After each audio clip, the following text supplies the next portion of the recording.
Welcome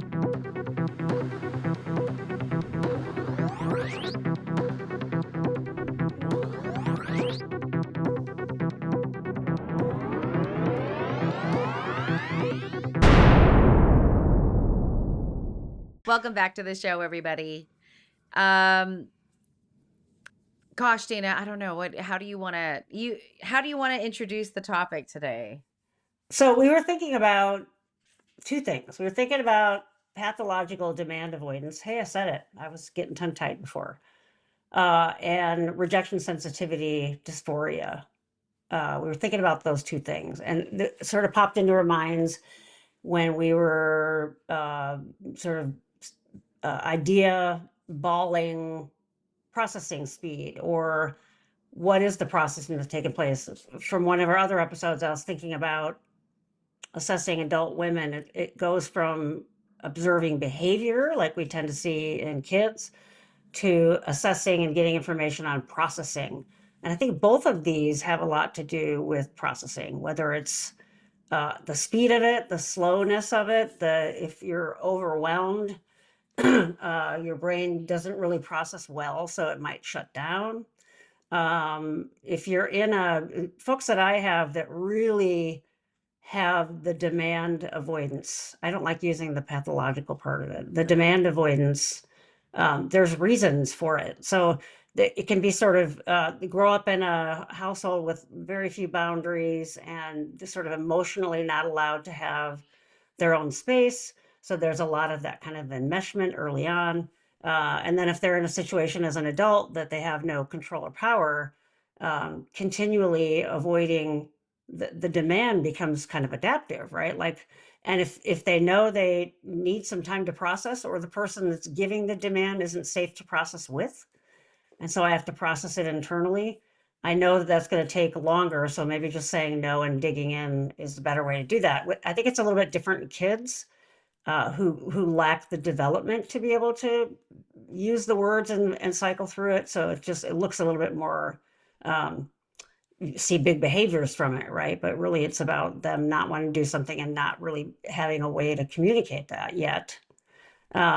Whereas rejection sensitivity for me is someone, you do get rejected from someone, and that can take all kinds of forms. It can be outward rejection, like, I don't like you anymore, to slights, to being discounted, to not being heard, all those kinds of things. And that can lead to shutdown as well. That idea of in real time, I can't process or describe or act behaviorally in a way that is congruent, because I'm overwhelmed. So I go to shutdown. I can't really describe what I'm feeling or thinking articulately in that moment. I can do it later, after I've had a chance to kind of unpack it.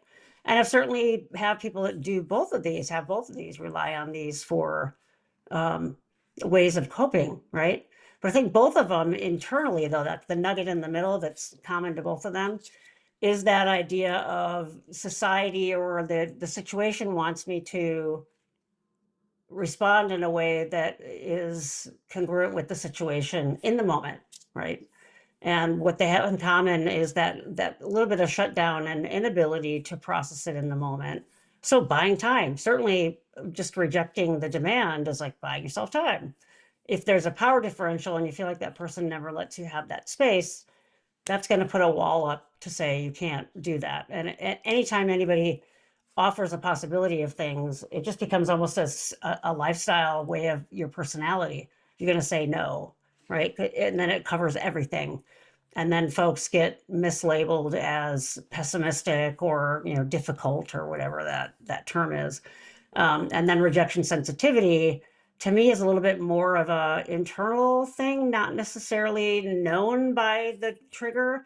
So like with pathological demand avoidance, you're really clear that it's that person creating that demand, or the situation creating a demand, and you don't want to do it immediately. Like, I don't want to do that, because the thought of dealing with it is overwhelming. It's too big. And or you're not going to get heard. A lot of adults that I work with, that's a relationship they've entered into with their significant other is like that. So it's not safe. So doesn't it make sense that would continue? And pathologic or rejection sensitivity, I don't like the sensitivity part either. It should just be rejection dysphoria. That sense of I'm not being overly sensitive, which is what you get labeled with a lot, even kids. Oh, don't be so sensitive. It's more like I can pick up on the nuances, the little things that were going on, and I know what's really going on is different than what you're telling me, right?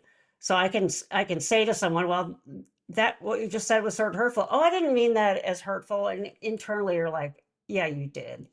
That's that uber picking up on other people's affect that we get mislabeled as not being able to do it because it can be overwhelming. And in the moment, at least for me, when I feel rejection sensitivity, it feels like it goes to a younger place. So I know I sort of employed this tactic probably from when I was very young.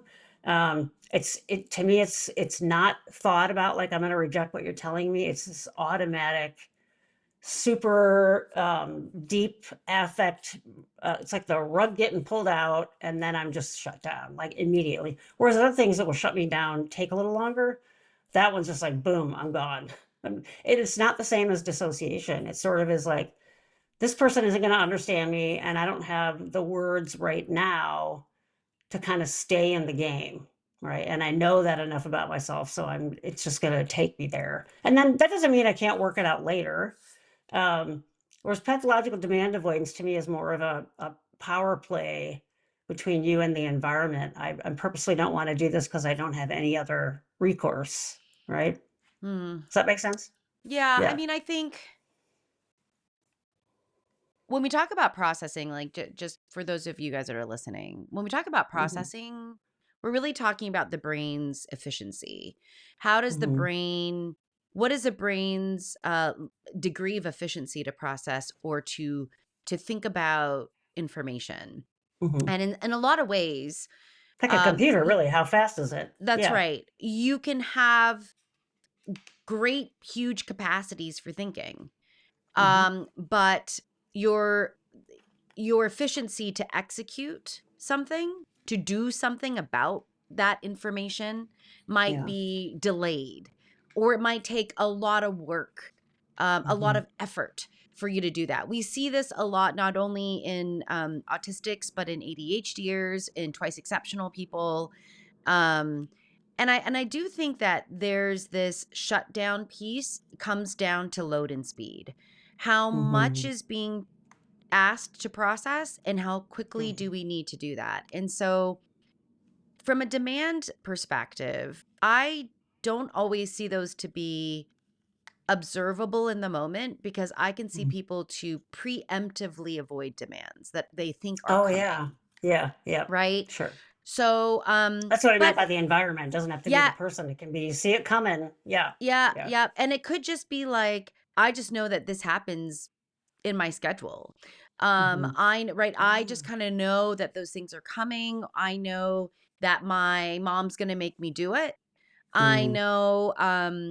know this teacher is going to X, right? And so, we see this when I think the load and pace are misaligned. We're not meeting Yeah. the person where they are and how they're comfortable with processing information, Yeah. right? And so sometimes with the sensitivity, with the rejection sensitivity, I see a lot more of that with trauma history.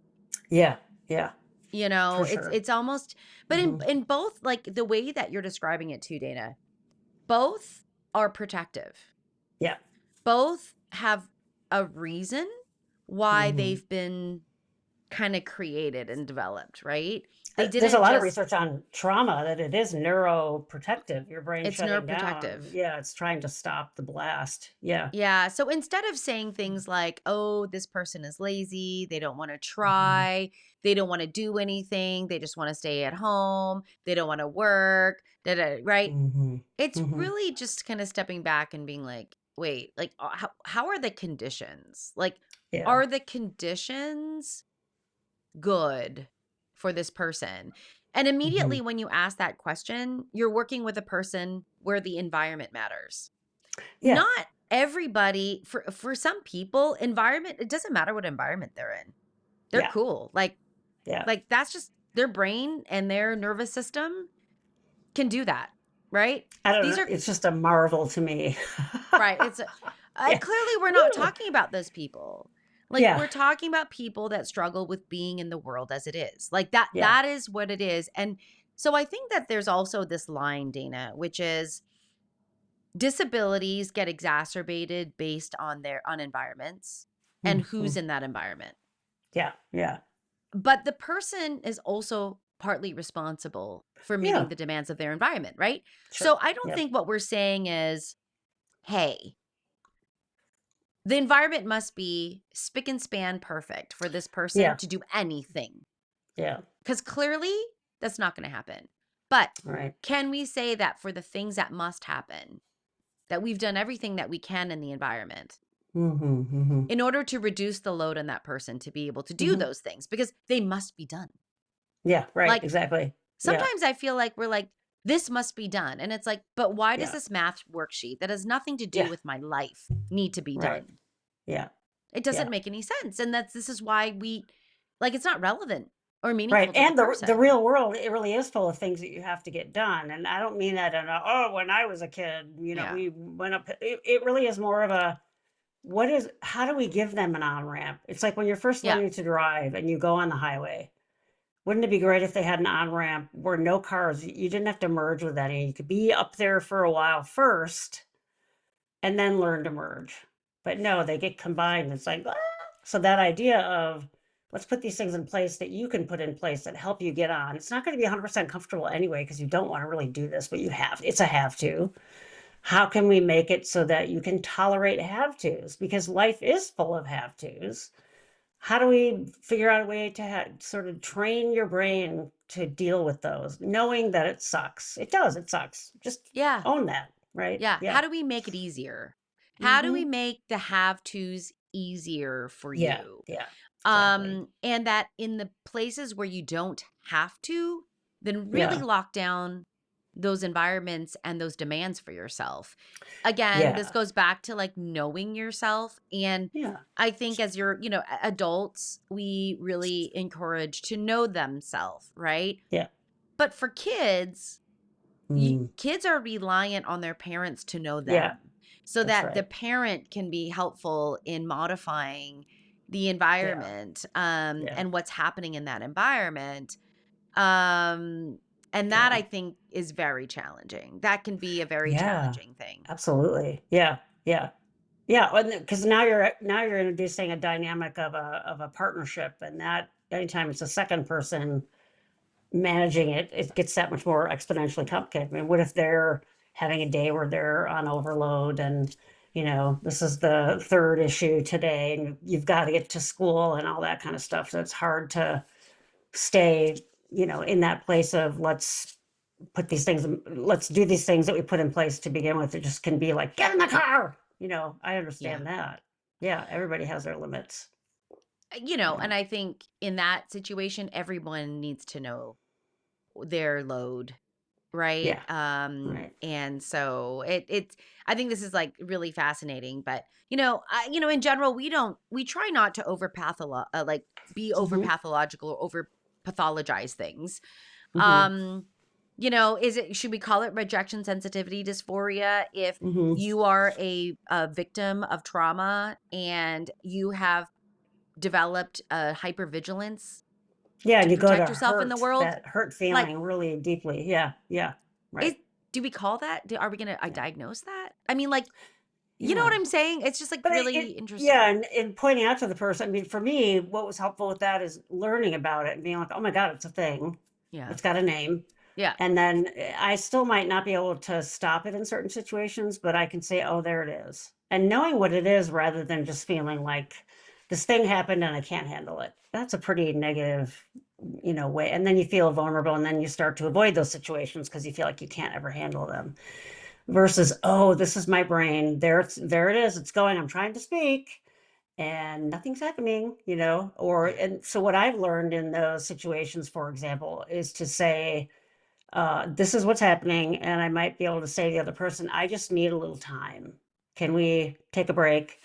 I need some time, or I'll get back to you. If it's like work related, can I get back to you tomorrow? I need some time to sort of work through it. And 9 times out of 10, it's fine. We're not saving lives in an ER, that you need to stay functional in that moment, it's okay to ask for time. But that was pretty big learning curve, I think, for me to be able to do that with myself. And if little kids aren't going to be able to do that, not a fully developed brain isn't going to be able to say, oh, I'm in, demand avoidance shutdown, and I don't know what to do. And combine that with teenager going through adolescent. Dear God, that's an adolescent's job, is to differentiate and say no to things they don't want to do. So now you have that on top of it, it really gets sort of big. And Yeah. I see it in adults in terms of relationship problems. It can create relationship problems where the other person feels like, well, you're not willing to talk about it. It's like, no, you are. I just need some time and I need to be heard, right? Folks that have significant others or family members who are so stuck in their being right that they say, oh, okay, I'll listen to you. And then the person tells them everything and they're like, yeah, but I'm right anyway. That's not helpful. Yeah. That's never going to be helpful. It's just that cycle's going to continue versus trying to say, oh, wow, that was not my intent. I'm so sorry. And thank you for telling me how you feel about it. And I'll keep that in mind next time.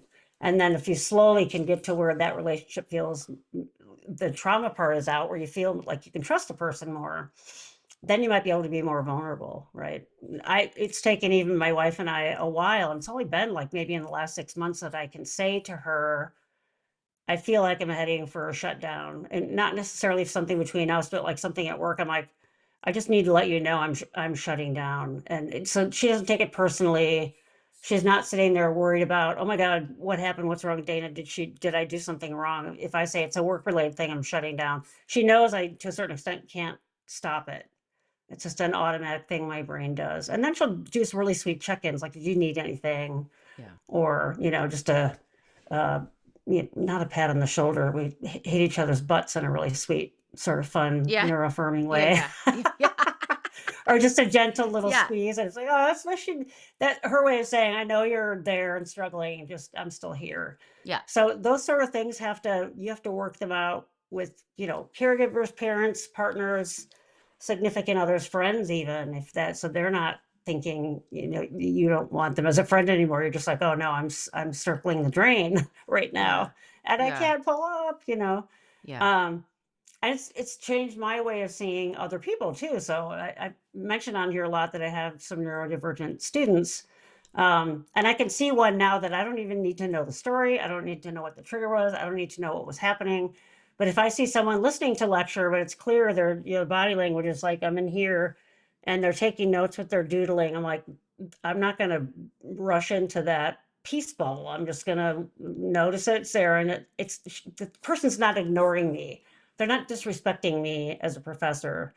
They're barely holding on, and I'm really glad they're even there, right? Yeah. So that sense of knowing that and where it's coming from, um, context for those sorts of brains is, these are neurological pathways that we're talking about that can get overwhelmed and shut down.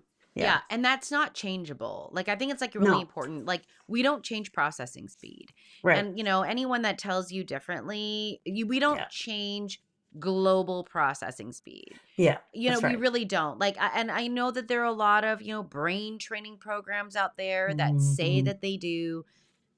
Yeah. We can change processing speed for skill-based things. Yeah. Yeah. Hitting a ball harder, faster.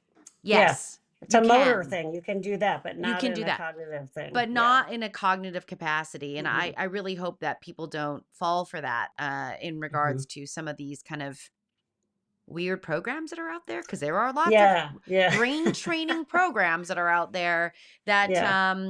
I think only serve to really disempower people, because they're like, oh, I did this brain Yeah. training program and nothing We that know didn't so help. much about, learning theory, and learning research shows that, like you said, your learning speed is hardwired, and it is affected by some other things like attention. So if you're trying to Yeah. learn something that's really boring, it's going to be really hard versus something you're really into. So it feels like it might be faster, but it's just because you can pay more attention and you can plug in and play into things that are already in there if it's something that really interests you. But that actual processing speed is pretty unchangeable. Yeah. Yeah. Yeah. So when we can think about it that way, then we can modify the other things, right, that Yeah. are Yeah. happening. And again, it's not that I think people can't think about things, it's that they just need more time Yeah. sometimes to Yeah. think about those things or to do those things, or there needs Hmm. to be a gentler start to Yeah. something. Right. How often, so many times, this is like for me, it's classic in productivity. If you listen to productivity podcasts and things by Mm. people, they're like, eat the frog, just eat the frog, which basically means do the hardest thing first. Do the hardest thing Oh. first. That's your strategy. And I'm like, well, clearly you're not talking to a neurodivergent person, Right. Right. because eating the frog is actually not a great strategy. It is do the absolute minimum to Yeah. get things started, Yep. to warm it up, and then Yeah. you get into a zone and then you sprint. Yeah. That's how neurodivergent brains Yeah. really kind of like Yeah. work Yeah. more Little often. bites, little bites, little bites. Yep. Yep. You got to start slow, and you got to start gentle, and you got to Yeah. warm it up, and then you're there. But to propose that you do the hardest thing first, talk about No. demand avoidance. I mean, Yeah. like, that's not going to happen, is all I'm going to say. So, Totally. Yeah. it's Yeah. sometimes it's also just acknowledging this is not the fact that this person doesn't want to do anything in their Yeah. life. Right. You know? It's that they've been hurt really badly. I mean, thinking of that conceptual trauma underlayment is so critical. Yeah. Yeah. Yeah. Yeah. And it So, always goes back to what I learned in Adlerian therapy was there's a reason for everything. it's a reason for So everything. a Yeah. human wouldn't be doing something if it weren't Yeah. serving them in some No. way. No. Yeah. No. I think that is like such a beautiful thing to keep in Hmm. mind. Is that there is a reason why this person is doing this. Yeah. And so Yeah. to try to understand that is very, very helpful. Again, Yeah. so Yeah. Yeah. again, it's not an excuse. It's Right. It's an understanding, explanation. Yeah. an explanation. But anyway, Yeah. Exactly. um, yeah, I don't know what. That's it, That's Dana. What? that's all we got. Yeah. Yeah. Are you demanding that we make this episode longer? No, Hmm. no. I'm gonna check in. Do we have other things? Okay. Maybe other Uh, things to talk about. Maybe not. And then no, get to the point where you're like, it's okay. It's it's okay. yeah, Yeah. we're done. I mean, Yeah. Dana only reads one of her books on the toilet. So, if you're only listening to this before going to bed or only listening to us on the toilet, then, There you go. I think Yeah. 22 minutes is plenty of time to do your business. There's a great I'm gonna date myself a little bit, but the movie The Big Chill.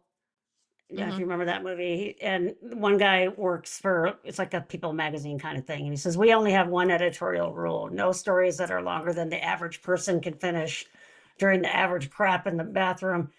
His friend says, but you can read Dostoevsky on the can. He says, yes, but you can't finish it. So it is about, can you finish it? And it's funny because with that book I'm trying to read, I just do a chapter. They're pretty short chapters. They're like 8 or 9 pages. So Yeah. a chapter, don't stay on there too long and give yourself hemorrhoids is the Yeah. analogy, right? Yeah. You can try to stay on something, eat the frog, whatever it is, and you're going to hurt yourself. Yeah. So figure out what works for you and make Yeah. sure the people in your life know that too. Know Yeah. what it is and Mhm. advocate for it. Yeah, that's right. Okay. All right. All right, Exactly. everyone. Be good to you. Be good to others. We will catch you in the next episode. Bye. Bye.